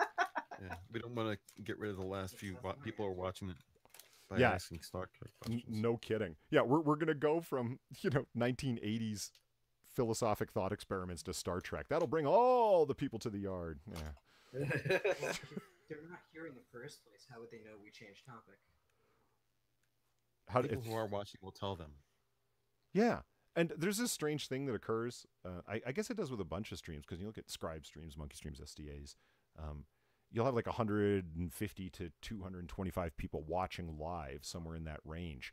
But they always spike up to like 1,500 to 2,500, like after a week. Mm-hmm. Like people definitely watch them afterwards. Nowhere near those numbers for my stream, nowhere near. But proportionally, it's interesting because it'll be like 10 people that are watching it live, even though there's only 6 right now. Thanks, guys. But after a couple of days, it spiked up to like 50. So it's like, oh shit, people are watching this. But now, watch, this one's going to get like 20 because these fucking fake-ass logicians are talking about Turing tests in Chinese rooms. YouTube logicians? Yeah. The phrase, YouTube lawyers has come up a bunch, like after the whole, the Kilroy thing and doxing and all that stuff. I still hold to the position that the worst on YouTube are the YouTube logicians. The people that, It's reasonable, rational, logical, scientific. I'm using those words interchangeably because I have no idea what they mean, nor do I care. They sound smart. And it. Yeah. You heard Bunty King's out of Kilroy now, right? Oh God, no, Bunty too. Yep. What? Yeah, Andy convinced him. I said Andy Worski went to him and convinced him to drop out. no. I'm curious because you're a fan of Roaming Millennial, Hammer. I said this to. She's still in, yeah. Yeah, I asked Pop Tart about this last night. Would that not be the nail in the coffin when somebody as calm, reasonable, and widely liked as Roaming Millennial? If she dropped, would that not be it? Well, they still have Christina Hoff Sommers. She's a huge draw. And I would consider Roaming Millennial Dude, number if you 2. don't have Bunty, it's like, what the fuck would I even bother? Well, Styx Hexenhammer dropped out too. Yeah. That too. So only 2 YouTubers. There was only 2 YouTubers left in the entire group. There's, well, I don't know if I would say 2 popular YouTubers: Mundane Matt, Roaming Millennial. There's only 2 that are left. Wizard of Cause is in there, but I don't know how popular he is. He's pretty popular. I mean, he's Yeah. Jeff Holliday's second half. That may not be a good thing, considering what's happening with Jeff Holiday. So, Well, no. Nick he's been pretty safe. I haven't seen anything about I don't know. Nick. There's fucking Andy Worski called out Nick and said that he's dead to him. Andy Worski. You know what? Hold on. Say that over again. What? Andy Worski called out Nick, Wizard of Cause, and said he's dead to him. I'm fucking sick Wow. of Andy Worski right now. Why? What? Did you see the fucking... Because he was defending Wait. Jeff. Why wouldn't he have expected him to defend Jeff? Yeah. Where's the shock See, there? that's the thing. Yeah, the thing about it is that all of this is coming down to the fact that these people that knew each other well enough to travel thousands of miles, pay hundreds of dollars, get into flop houses for a week, are now surprised and shocked and appalled that one of them did something bad once. Like there's no give, there's no consideration for the other person. It's, I don't know, it's there.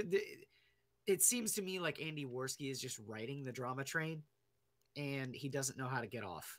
Dude, he's so fucking like autistic about it. He's like I'd like to think you're wrong, Inquisitor. I would. I'd like to think I'm wrong too, but I'm highly evidence is suspicious in the direction you're pointing at. Like it's just wow, buddy. Come on, Like, Andy. the You're a thing smart was- guy. You're funny. You got a big audience. No, he's You fucking don't not. need this. You know, you don't need this, bro. dude, Yeah. for the last 2 weeks, it's been like, you know what Pop was saying about how like 2 weeks ago, you know, Kilroy was like awesome, and some black guy was on Dave Rubin being like, hell yeah, Base Mama's doing this, and like, you know, we're going to Kilroy and all that shit.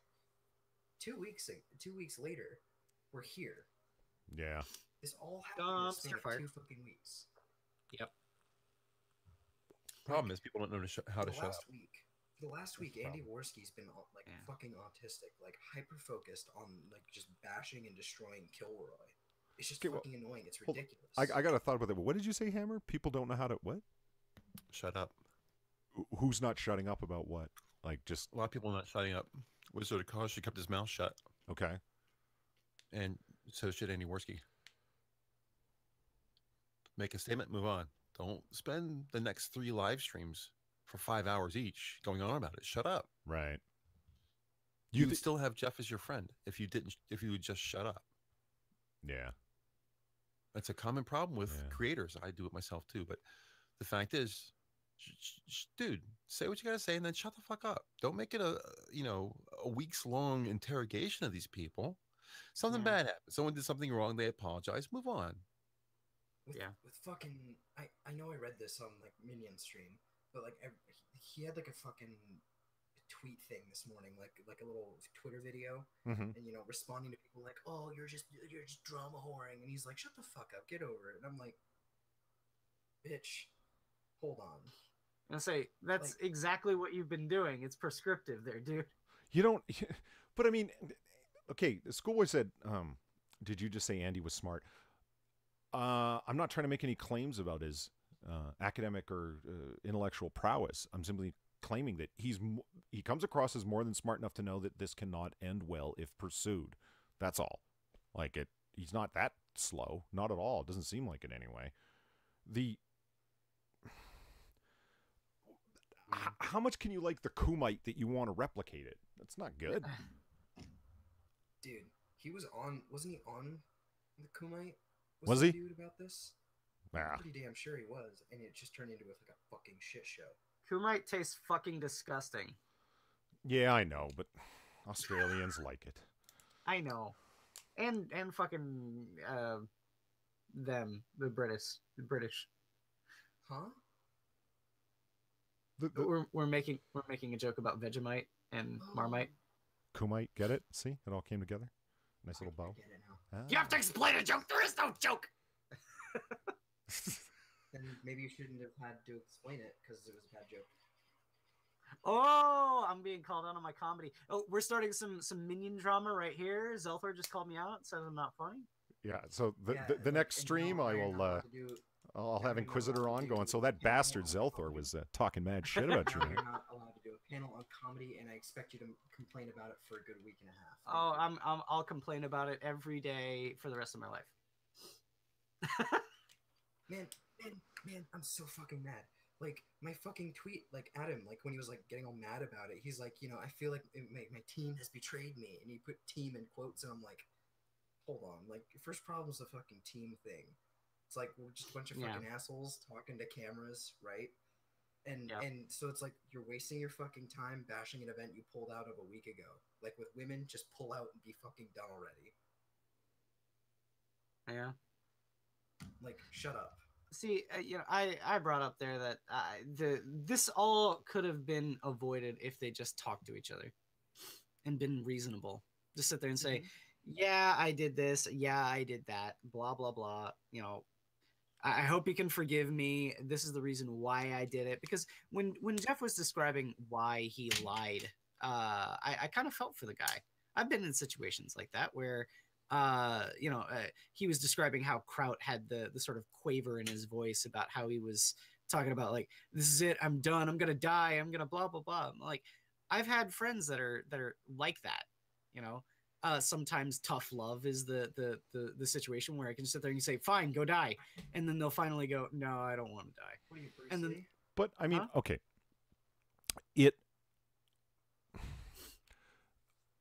But he didn't, that's not the situation he was lying about. Like Jeff was talking about when he was on the live stream and was asked if there was a Coach Red Pill server, and he lied and said no, there wasn't, and was thinking of Kraut at the time. It's not like Kraut was there crying over it. Like those aren't the same instance. No, but I mean, I can understand Jeff's motivation. It's wrong for Jeff to do, but I can understand his motivations. He should have just been able to say that to people and not have it be on a live stream where he's under that kind of pressure. I'm just saying that these people should talk to each other. He didn't think it was going to come up. That's what it came down to. Like, look, I'm not even trying to lambaste Jeff. Like, Jack Cochran said a little while back here in the chat, like, he lied to his friends, which is pretty low, or words to that effect, or pretty egregious. I think he said it. Yeah, it is. But he did what few men in this world do in that kind of situation where that kind of stuff happens. He apologized publicly, and it's not easy to do. It was clearly embarrassing for him to do. He owned up to it. Considering how far he was going with his apology, I thought he was going to start talking about a lot more stuff. It was just that you were apologizing for, and going that far into abjectness with your apology. Like, at the end, it was like, if you're not willing to accept an apology like that, and that is in fact all he did, I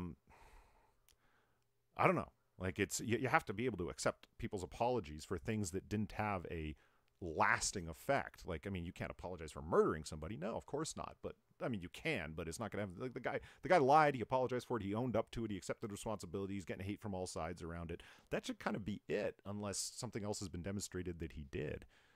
That's not what Medicare said, though. Medicare said that he apologized for doing something wrong, and then when something else was proven, he apologized for that too. And then when something else was proven, he apologized for that. Why didn't he apologize for it all at the very start? Why did he have to keep getting proven that he did something wrong for him to apologize about something new? I'm not that up to date on it. The only thing that I was aware that he did, as far as I have followed it, was lying over whether or not there was a Coach Red Pill server dedicated to him, and there was, and he said there wasn't. Watch episode 3 from Edgar. All right. If you haven't seen it already. I completely missed that, Hammer. I didn't see that in there at all. Let me get the link for you. Rewatch that, I guess. Yeah. I'm just, like I said, these people need to stop trying to air dirty laundry, have the big expose. They just need to talk to each other. And I think is fucking dead. Unfortunately, I think it's too far gone for that. I mean, I don't look it. If you're gonna do some stupid shit like try and talk about SJWs and we're so mad at them doxing and we don't like it when they dox and so on and so forth, and then you're gonna get into a bunch of hidden servers and fuck around with doxing, and we're gonna like we're proud that we ran Rage After Storm right off the fucking internet. We bullied her off the internet and say so proudly. And then it comes out that you did while you were lying that you didn't. Yeah, there's a well-deserved shitstorm coming down on you. Jeff should have stuck to his material because his content is good. He loved doing his pseudoscience debunking and all of this shit. You know, that's where your content's at, Jeff. What were you fucking around in private service for? Well, I was supporting my friend Kraut. Yeah, well, I just put the episode 3 link in the chat for you guys, so you all grab it from there. Okay, you know, I've watched. Stacey King posted her video today, and I really like her content. She's an underrated. She's content Skeptalk's creator. daughter, or something. What? Did you see that? Who? That tweet? No. What? Yeah, you know the guy who hangs on our chat named Yeah, Skeptalk? Yeah. Or Skeptic Alpha? That's like her father. Stacey King? That's Stacey's father. No shit. I didn't. You didn't see the tweet? He tweeted it out. No. Skeptalk you're talking about. The guy's like in our chat and shit. Yeah. Yeah, his actual handle is Skeptic Alpha. Okay. Yeah. But he goes by That's Skeptalk as his Stacey name. King's father? Yeah. That's wild. No, Skeptalk was one of my. Skeptalk was one of my first followers on Twitter. It was kind of awesome. No, I love we, the guy. we chat all the time, and I'm a big fan of Stacey King, and I got to chat with her in Twitter DMs, and I was all excited That about was- it because I love her that was my- content. No idea. Yeah, that was my Twitter reply back to him. I was like, "You're Stacey King's father? Did you know that I followed her before I even knew who you were?" Yeah, so did I, which is pretty cool. Like, it's your daughter's the bomb, man. Like, what? She is. She had a video that was pretty honest, where she's talking about it because she's close associates with Dave Cullen from Computing Forever, and which is where I heard of her first She's from. friends with Kraut too. Mm-hmm. And she like says it and owns up to it and says that Kraut's my good friend, and you know he's I don't know, it's best to watch her video rather than me recapitulate what she said, but there was like I could see where it was going, and I didn't have the gumption, the moxie to say, guys, look, I know where this is going, and tried offering with organizational assistance, answering emails, and so on and so forth, and she didn't she wasn't taken up on that. And it was like, but then I didn't say anything despite what was going on, and now it's really blown up, and that was a failing on my part. And it's like, you seem to be owning up to things that aren't really your fault here, Stacey, is what I'm gathering. Like, it's, I guess I should have said something earlier. Well, you didn't run it off the rails. They did. Yeah, she's a little guilty though, because she saw that she could have had a part that would have been a positive influence, but she didn't push hard enough. Yeah. I think, like I said, everything that actually happened, at least in terms, because the only thing I've really watched is I've watched snippets of live chats that people have cut up to have things like I said before, when I said the whole Andy said that Wizard of Cause is dead to him, I saw that on a cut up stream. It didn't look maliciously edited, so I'll say that.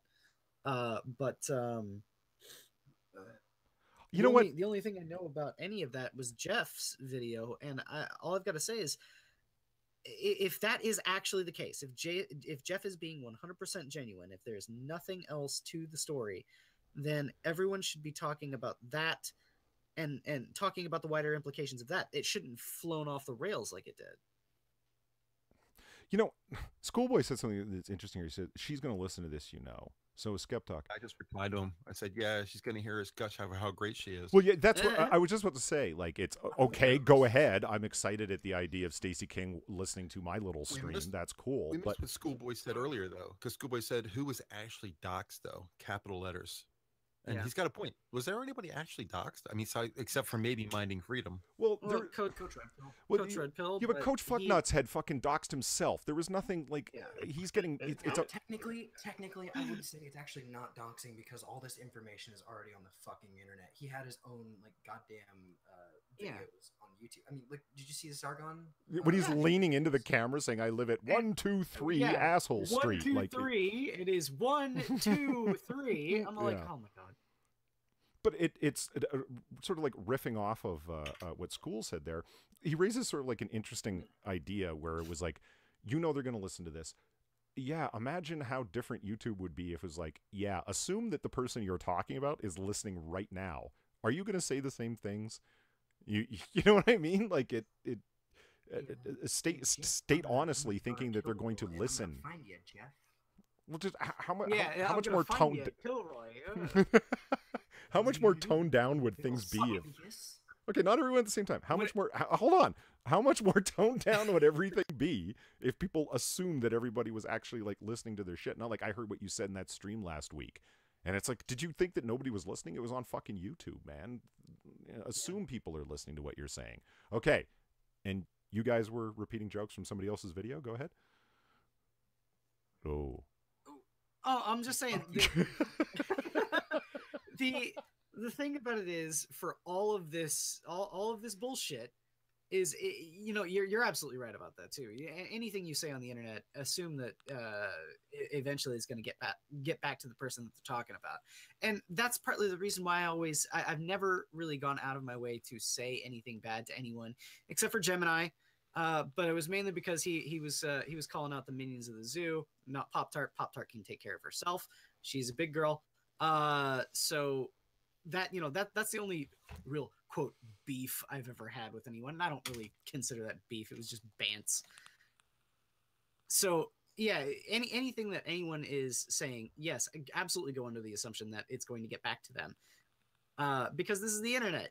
Yeah. Everyone can hear everything at all times. It was like I was It can talking be with recorded. Pop Tart last Especially night. It was it's just totally made me lose my train of thought. I don't even know where I was going with that. Fucking guy. It can be recorded after all. Yeah. Yeah. Yeah. Bandicam for the win. I record everything. Oh shit. He's keeping tabs on us. Every Calm down, live fingers stream moving. that I'm brought into, I record on Bandicam. I don't do Discord, but if it's a live stream, I record it on Bandicam because I found that to be very important. Yeah, yeah. Another like, just to just in case of another, like, gun rights type of thing, like yeah, that's an interesting way to put it, but I get your point. Yeah, just in case there's another gun right. Well, I mean, that's recorded too. I have that. Wait, what? yeah, Yeah, what the fuck I are you guess- two talking about? I'm We're Ignorant. talking Plain about my speech. run-in with a certain Second Amendment. Oh, absolutist. okay. well, I then gotcha. shouldn't have said my Right. the name. Yeah. Who cares? So yeah, having a Bandicam of everything is really good. It's worth spending the money to register it and get a legal version. Oh So, yeah, people you do always pay have for proof. stuff. Yeah. I So paid for it.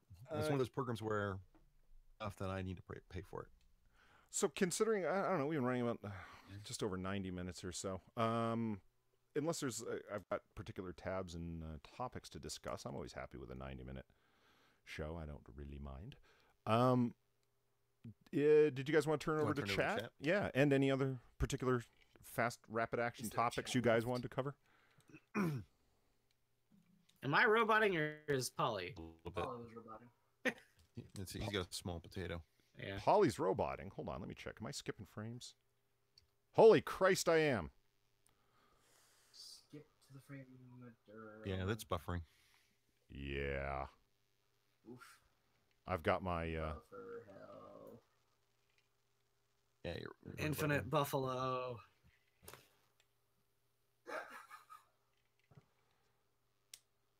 What the hell's going on here? USA. USA. Technical difficulty. Oh, come on. My stream rate's collapsing. What Yeah, the fuck's stream's happening? dead. It's buffering. No. There we go. Just jumped up to 3,800 kilobytes a second because that makes total sense. Thanks, OBS. Jesus fuck. Try. Thanks, Not net, OBS, Chief. thanks, net neutrality. Hey, don't give me that. I'm just. All right, we're back in effect here Net neutrality. for the time being. We only lost 1,800 frames there. No big deal. Is that all? Yeah, that's all. 1800. Oh, oof, oof. Okay, sorry about the intense buffering there, chat. Yeah, and we lost 3 people because they're just like, oh, fuck this, and just disappeared on it. I don't blame you. Hammer and I will figure it out. We will locate the problem eventually. So yeah, if Chad has any questions, by all means, ask them now. And in the meantime, we will fill the space with our delightful personalities And witty banter. and witty banter. Stamen. Now I'm like heavily focused on what OBS is doing. I'm just like staring at it intently. You will work and continue to work. I don't think staring at it's going to make a difference. I think it will. It's positive actualization, you see. That's Administer the ritualistic blow to the side of the casing. that's the thing, right? Well, I've got out my power crystals and I'm moving them around the computer in a feng shui kind of way. Yeah. Do you have your? Are you using your Jo crystal? I think you mispronounced feng shui. All I know is I paid a little Chinese guy a lot of money to come rearrange my furniture, okay?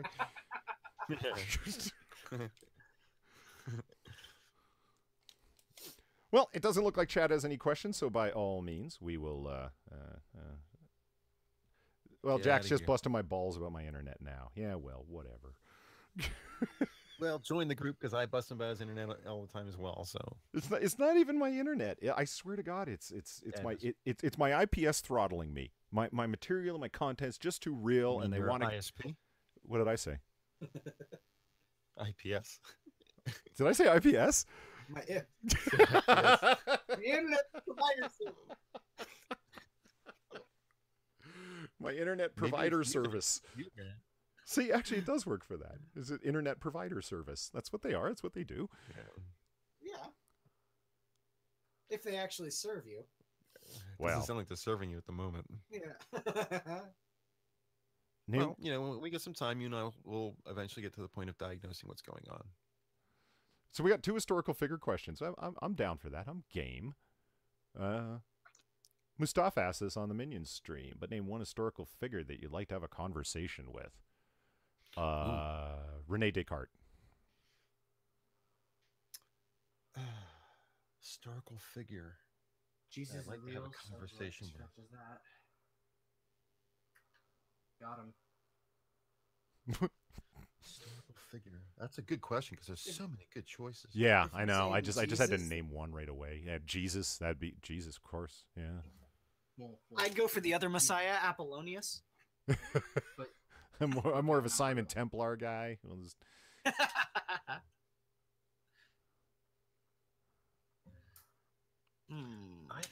I think it would probably be Napoleon. Napoleon, really? Ask him why so short. You know, he actually wasn't that short. I know. It's an easy joke, and everyone says that he's short. Would you like to talk to him before or after or during the march to Moscow? Before he killed all those people. Yeah, I like to say, you know, not to talk him out of what he was doing, but I'd like to say, you realize what's going to happen here, right? You know what's going to happen, don't you? Hmm. You never attack at this time of the year. I Never get in a land war in Asia. But Yeah. Only more importantly, never go in death when or go against a Sicilian when death is on the line. Oh, George Washington in a big way. I'd love to have an Yeah. extended conversation with George Washington. So many Or things to maybe ask him. Lee. Generally, Or like maybe Lee. Yeah. Robert E. Lee. Robert E. Lee. Black Okay. Alexander Hamilton. He would be an interesting person to talk to. You don't want to talk to Alexander Hamilton. Was an asshole. People really need to come to Yeah. terms. Like No, he no, no, just. no, no, no. I know his Ben images had a lot. Franklin. Oh, I Ben. think Ben Franklin would be interesting to talk to. Yeah, he would. But he would. He would. From the inventor Not point of even view, you, not from the no. politician. For me, it would probably be Chuck Jones or Fritz Freeling. Oh yeah. Or Peter's got a good one. Yeah. John James Wilkes Booth. Yeah. Holy shit. What the fuck is it that did you you pick thought was somebody? going to happen, buddy? You know, it's yeah. Cleopatra? There's some good options in chat, but I Look, didn't. What I did Zelthor say? I didn't get his take. I think Mustafa said Cleopatra for name one historical figure you want to bang. Oh. So, Zelthor, who would you want to talk to? Ronnie James Dio. Who's there he? you go. I don't know him. He was what, the third lead vocalist for Black Sabbath? I thought it was the second. Was it the second? I don't remember. I don't. I'll be honest. Didn't he form a band, Dio? Yes, he's also the yeah. frontrunner of Dio. Yeah, Hmm. and he's Was. for me it would just definitely be animators. Like I said, Fritz Freeling, Chuck Jones, Satoshi Kon. That would be another one. You know, for the longest time that I thought Dio was the same band as Devo. Oh, really? Yeah. Yeah, I didn't know. That would have been rude. Rude. I thought Pink Floyd was heavy metal until 3 years ago. Hold on. You've got to whip it good, Holy Diver. That was a surprise. First time I heard that I was aware that I was listening to a Pink Floyd track. I said, "Who is this?" They said, "Pink Floyd." I'm You've like, been down too long in the midnight sea. It's not too late. To whip it good. To dive it good. It's great to cite Whip It, but how many other Devo tunes can you come up with? Nobody fucking knows. Oh God. She's just a girl. She's just a girl. The girl you want. Mustafa wants to Boom. have sex with somebody Checkmate. named H.H. Holmes. I don't know who that is. H.H. Holmes was the serial killer with the murder castle in Chicago. You want to have He's the sex guy with that- him? I'm That's No, like- I think that's Cleopatra. I think it's the talk too. Oh. What? So who to bang? Is what we're on to now? Helen of Troy. Yeah, right. Find out what the big deal was. Hammer, Zelthor, anything? Jesus. Wow. Do you not see that this is a Christmastide stream, motherfucker? Are you just? No, he wants to Nothing fucking more marry Christmas so he than can be babies. Jesus' dad. I thought Zelthor would go right for some Viking warrior princess or something for a historical figure to bang. What the fuck? I don't know any Viking warrior. Natalie, what the hell's your fucking, name? What do you want? Fucking Wood? Brave? And Bruglia. Wood. Natalie Wood. Natalie Wood. How- Yep. Wow. Joan of Arc. I mean, I guess technically, well, Joan of Arc died at Before 15, before bro. she died. Nope, never mind. Before she drowned. Natalie Wood pre-drowning. Yeah, you don't want to have sex with the waterlogged corpse of Natalie Wood. Thanks for No. clarifying. No. With the pre-drowning, yeah. You know what I think too? God Kitty damn you, O'Shea. Christopher Walken. Hideo Kojima. Kitty O'Shea. Kitty O'Shea. Who's that? Yeah. She was a politician's wife that was the first recorded ever sex scandal in North Ireland. That's highly obscure. Okay, well done. Well done. Yeah. And the reason why they called her Kitty is because her real name was Catherine, but Kitty is also a derogatory term for a prostitute. Ah. So after the scandal broke out that she was having an affair, everything kind of exploded. Peter actually asked a little while back here, what are you guys doing on New Year's Eve? Gonna party or at least get drunk like me? No one gets drunk like you, Peter. Yes. Yes, yeah, all the above. I'm actually thinking of naming, since New Year's Day falls on Monday, which is my day. I was thinking of making the stream and calling it "Still Wasted from the Party Last Night." Yeah, Dio was the second front man For Peter Devo. said Bonnie. for Black Sabbath. Peter said Bonnie from Bonnie and Clyde. I posted a picture of her. A historical picture of the real Bonnie of Bonnie and Clyde. Laurel Ford. And she looked. No, get out. Laurel Ford. Does this Gwyneth Paltrow you named have any similarity Yeah, to she looks Gwyneth? like Gwyneth Paltrow. She really does. Oh, you mean Paltrow with a W? Did I miss my W? Yeah, I'm just fucking with you. Yeah, she's kind of cute. I always see her as who's the actress who played her with Warren Beatty? No, I can't remember. I just always picture her, even though the actress didn't actually look very much like her. Are in the these movie. tin stamp photos? If so, how did they? Ooh, Is it Mustafa too named soon Annie for Oakley. August Ames? Great historical figure to both talk to and bang. Oh yeah, Yeah, absolutely. yeah. Well done, sir. Is it too soon to say August Ames? Wow. Wow. Yes, it is. Too soon to call August Ames a historical figure. Well, well, fuck, you're right. Oh god. Oh God, Holy waves shit. waves of shame. Holy shit! I'm just looking at the one picture of Bonnie and Clyde's bodies in the death car. What? The death car. I've sat in that death car actually. Did you get the blood stains out? It was sometime afterwards. The blood was dry by then. Oh, okay. Zelthor, what are you doing New Year's Eve? You drinking? No, I guess you're not at 18, Why would I be are you? drinking? Yeah. Drank. I mean, I'll be drinking apple cider. That's about it. Well, there's nothing wrong with that. Yeah. Non-alcoholic apple cider, though. Yeah, I'm not an alcoholic. Shush. I'm going That was drinking very on New Year's judgy Eve. of you. I've got a bottle of bubbly all set aside for the purpose and good to go. And Hammer's going to be hosting the stream on New Year's Eve, correct, Hammer? Yeah, I'll be doing the monkey. Oh, not the monkey stream. The minion stream. New Year's Eve. Or, Yeah, I and- guess after. Well. depends Yeah, on and how for those of you who don't know, It goes listening all in the way now, into New Year's. Yeah. in the future, Hammer's birthday, very, very soon.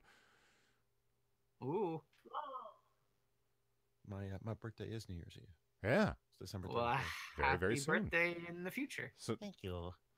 So make sure to like Twitter bomb him and all this other stuff because he's got this strange idea that his birthday shouldn't Thank be you. celebrated, but it's going to be because Yeah.